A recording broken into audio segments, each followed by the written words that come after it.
it on in every time they get a chance, but both parties have gerrymandered. There are gerrymanders around the country that you could call Democratic gerrymanders. Wisconsin has a Republican gerrymander. But I'm going to talk about Wisconsin. So in packing, the Republicans seek to create districts that have supermajority of Democrats. They put Democrats, they pack them in a district so that no Republican could possibly win. If that district political identity, as it were, was 80% Democrat, that would be happy. They'd be happy with that. The idea is to waste a lot of the Democratic votes because obviously you only need 50% of the voters to win the district. All the voters above 50%, their votes are in a sense wasted. Wasted in the sense that they don't contribute to the election of a Democrat to the state legislature. So you take all the rest of the Democrats and you crack them. Crack them means you spread them out so they couldn't possibly elect a Democrat in all those other districts. But you need to spread them out in order to achieve that. So in a cracked district, there's typically 35 to 40% Democrats, 60 to 65% Republicans. But in a packed district, there'll be over 70% Democrats. And that's the case in Wisconsin. I can illustrate all this by the Fox River Valley. This pattern went on all around the state, but this is the Fox River Valley. If we go up to Green Bay, you'll see Assembly District 90. That's a packed district. Republicans didn't run a candidate in 2018. Surrounding it are three districts, 89, 4, and 88, all of which contain parts of Green Bay, but go out away from Green Bay so that the parts of Green Bay won't control the district. That's a cracked district. Even 2 and 5 includes some of the kind of exurbs, as it were, of the greater Green Bay metropolitan area. You see the same thing in Appleton. There's a cracked district, number 57, which includes Lawrence College and parts of Appleton that are heavily Democratic, and includes the town of Menasha, which is Democratic. And that's a packed district. Republicans didn't run a candidate.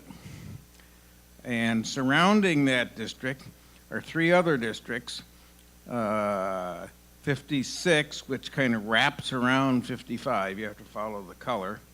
55 and 3.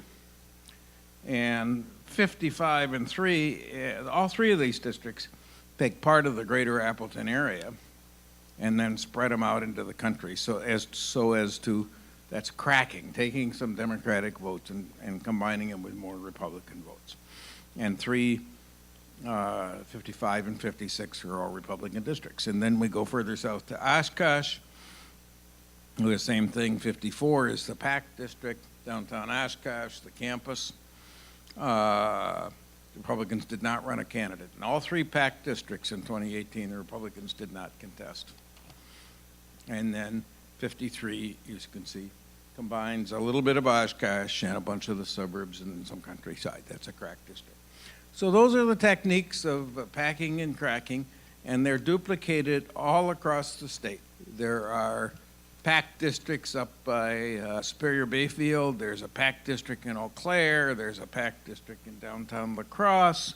There's a packed district in Janesville, a packed district in Beloit, a packed district in downtown Racine, a packed district in downtown Kenosha, lots of packed districts in Madison and Milwaukee. There's a packed district which considers Sauk Prairie, Baraboo, and Portage. They all put in one district. All three of those are Democratic. There's anything that should motivate people who govern or who care about government, that was startling to me. Shouldn't that be a motivator?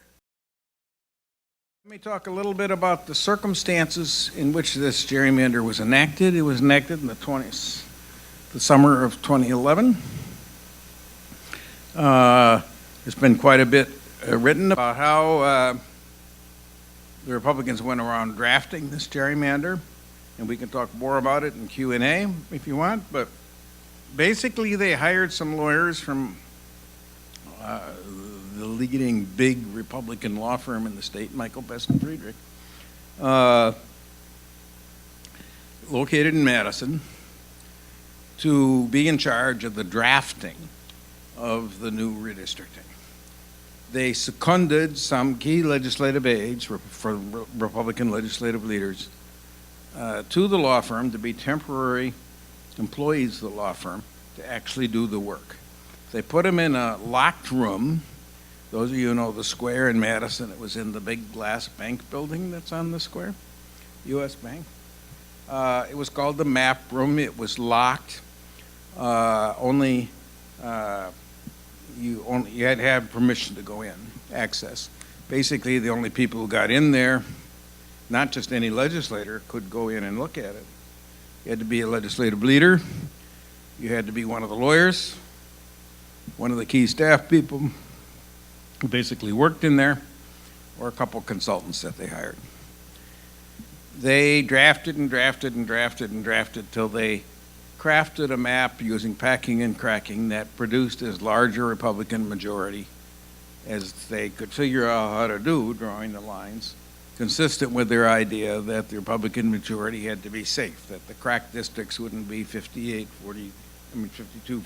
they would be 55-45, many of them are 60-40. They didn't want to take chances in a wave election. When they got that done,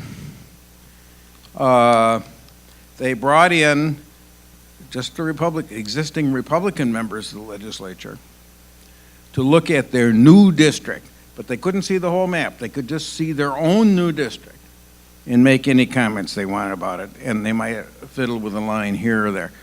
Even the individual members of the Republican majority who were not in the leadership were not allowed to comment on the general policy reflected by this. They're just their own district. When that was all done, then they had revealed it in public as a bill and passed it 8 days later.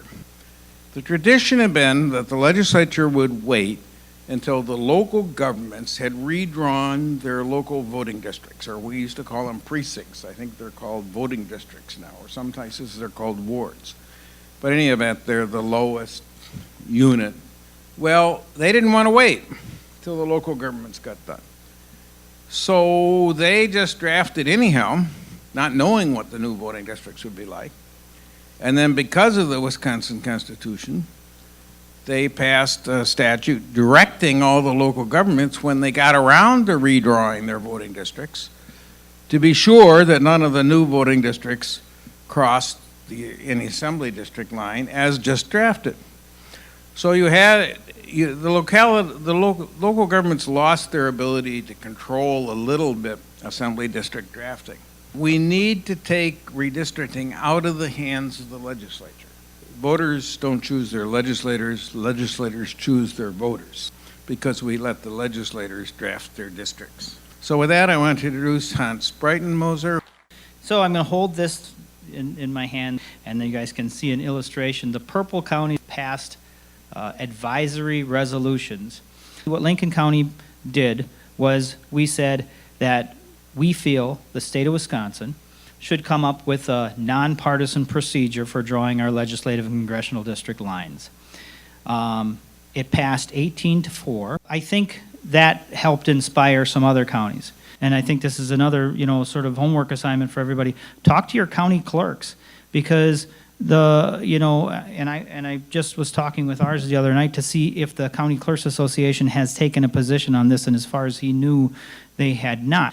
So I think the County Clerks Association might be another good resource for us, because no clerk wants the cluster and chaos of having more districts than necessary, cutting up a county and making the polling places such a complicated system.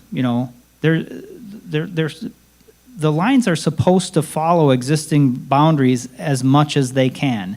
And of course, they're not going to follow them perfectly, but they sure as heck can follow them better than what they are now. And there's nothing about the current system that does anyone any good. except for the political party who drew them. It doesn't do the legislature any good. It doesn't do Joe and Jane Public any good. It doesn't do democracy any good. It doesn't do public policy any good. The only entity that is benefited by this gerrymander is the entity that drew the lines, which is to say the bosses of the political party that drew them. You know, I mean, and there again too, you know, ask your legislature, ask your legislator, what's the benefit of having this line drawn way over there? What do I have in common with those people that are 100 miles in that direction and where the line goes through in a wonky way and comes back over here? Explain to me how that's beneficial for me and how that's beneficial for them. We don't share the same roads. We don't share the same school districts. Explain to me why this is a good idea. Sagolis Logwek. De halu, Yadazes Ungwahue, Niun Gets. Then Kunwata, Kwakwakwak, Niun Gets.